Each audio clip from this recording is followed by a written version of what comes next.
అమ్మా భవానీ లోకాల నేలే ఓంకార రూపమమ్మా, తల్లి నీ మహిమల్ని చూపవమ్మా.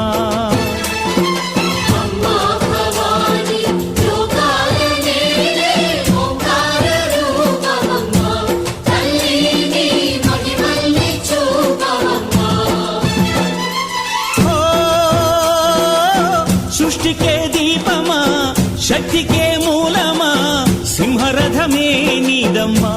అమ్మ దుర్గమ్మ భక్తులను దీవించుమా.